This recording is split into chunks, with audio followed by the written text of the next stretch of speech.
You're trying to distract like every other Muslim apologist. Was Rebecca 3? What is your proof? Bro has been on, we've been having this conversation for 20 minutes. He's still talking about 1 second. We're all waiting. We are all waiting for this revolutionary information that has never actually been discovered in human history. You have not addressed a single claim that I rebutted. You have pivoted, you have gish galloped, you have run. You just came up with lies, bro. Yeah, came up with lies? I'm still waiting on your evidence that Rebecca was 3. Don't worry. 1 second. Still looking. He's probably searching every single link until he finds one that remotely agrees with what he says.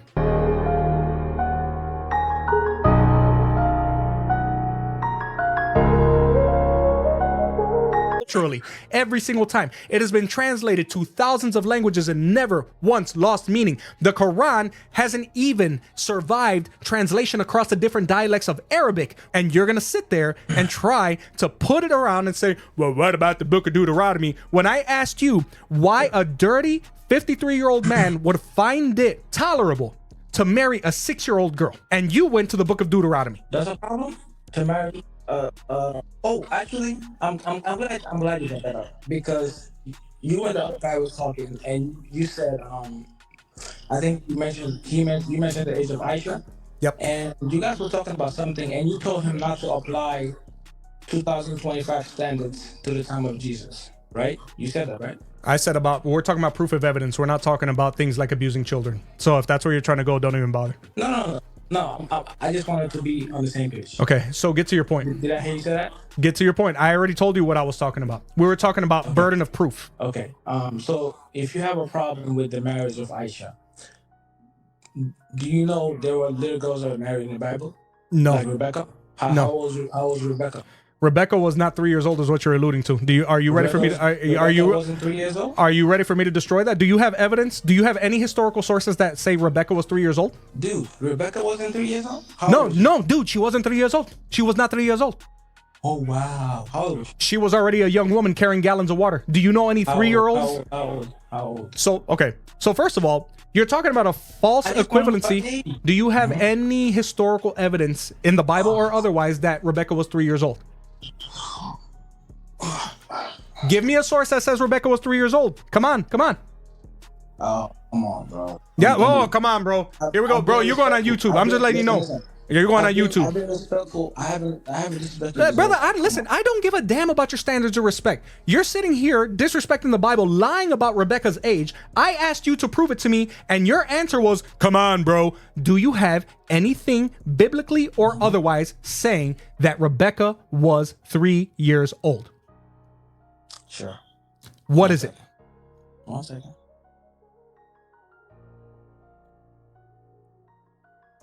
So you're saying Rebecca wasn't 3 years old when she married Isaac, right? Yes, that's exactly what I'm saying. 1 second.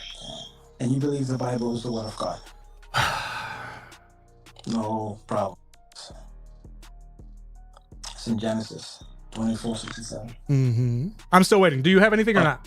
A whole bunch of contradictions. Do you have anything or not? Yeah, I just gave you the verse. What? What's the verse? Genesis. Go to Genesis. You're talking about Genesis chapter 24? Yeah. Okay, so you want to use Rebecca as a defense. All right, great. Let's actually read the text.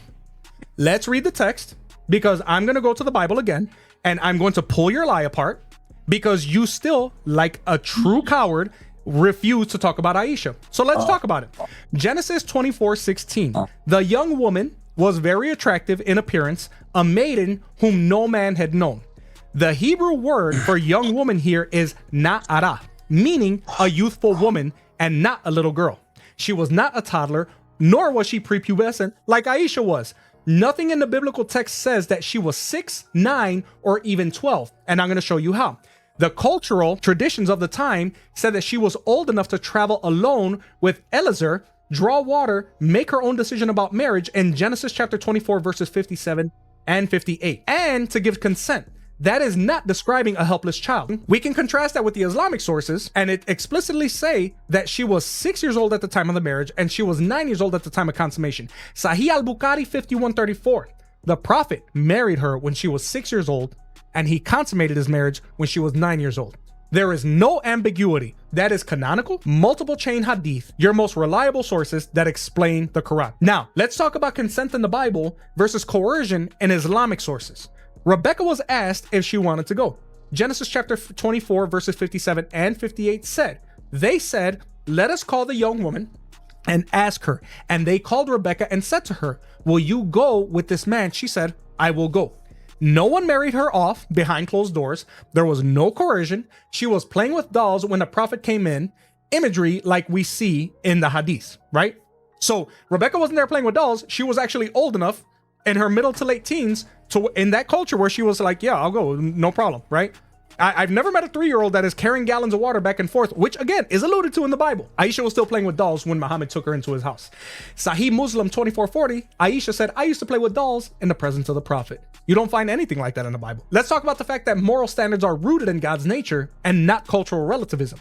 You accused Christians of applying 2025 standards to ancient times. And that is ironic because God's moral law does not change. Hebrews 13:8 says Jesus Christ is the same yesterday and today and forever. So no, Christians don't need 2025 ethics to object to a 54-year-old man marrying a 6-year-old girl and being 57 when he consummates with a 9-year-old. It's disgusting. We just need God's eternal standards of righteousness. Marriage in biblical law was always between mature men and women capable of understanding covenant and responsibility. And again, we can refer to Deuteronomy chapter 22, verses 28 and 29. Aisha herself expressed trauma and jealousy. Other wives of Muhammad were women and not children.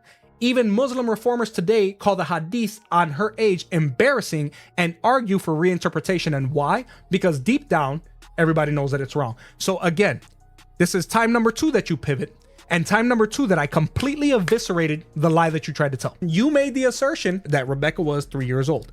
I want some sort of scholarly data that says that Rebecca was 3 years old. And that's all I want. Okay. And when I come with my proof, are you also going to grant me the same honesty? Are you also going to prove? Yes. Can I ask you a question? Yes. You're going to prove to me that Aisha didn't give consent? Gee, I swear to...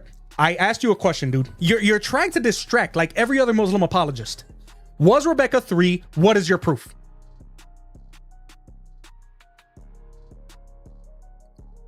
One second. Bro has been on... We've been having this conversation for 20 minutes. He's still talking about 1 second.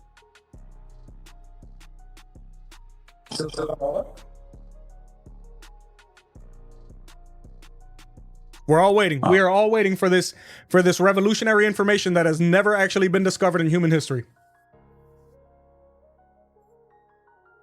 How many scholarly sources did you provide? How much history, how much evidence did you provide compared to what I provided to my chat today? What? The Quran is enough, bro. The Quran is enough of a lie. Sure, the Quran is good. It is a good doorstop, but you have not addressed a single claim that I rebutted. You have pivoted, you have gish galloped, you have run. You just came up with lies, bro. Yeah, came up with lies. I'm still waiting on your evidence that Rebecca was 3. Don't worry. One second. Still looking. He's probably searching every single link until he finds one that remotely agrees with what he says. Said nothing but lies. He hasn't proved a single thing I said to be a lie. You know what? I'm going to go ahead and let you find that, and good luck with that. Wesley, you have been extraordinarily patient, man. I am so sorry. Obviously, the Muslim known as G was asked to provide any sort of historical evidence. He could not provide theological evidence saying that Rebecca was 3 years old, as so many Muslims like to try to allude to. He said, I'm going to go ahead and look for it. He started looking for it. I started talking to Brother Wesley. He never came back in the chat. Surprise, surprise. He never came back in the chat. That does not surprise me. At the end of the day, guys, you can try to lie as much as you want. All you got to do is look at the Bible and read it. All you have to do is look up the social and historical context. All you have to do is read things in context and be honest. At the end of the day, Rebecca was not 3 years old. He told me to read the book of Genesis. I read the book of Genesis. I went 2 verses back and absolutely obliterated his point, trying to make the insinuation that Rebecca was 3 years old. She was not 3 years old. He tried to allude to the book of Deuteronomy. He tried to allude to the book of Genesis. Why? Because I asked him about Muhammad and Aisha. And then when I asked him to show me anything outside of what he already tried to use, which was the Bible, and I destroyed that instantly, he said, I'm going to go ahead and look for it, and never came back in. That is very telling of the usual and normal talking points of Muslim apologetics. As always, guys, be safe, be good, be blessed. I will see you guys when I see you, and remember that Jesus is king and the only way to heaven. And if you're going to try to argue against the Bible, you should probably go ahead and try to read it before you try to quote from it. Have a good one, guys.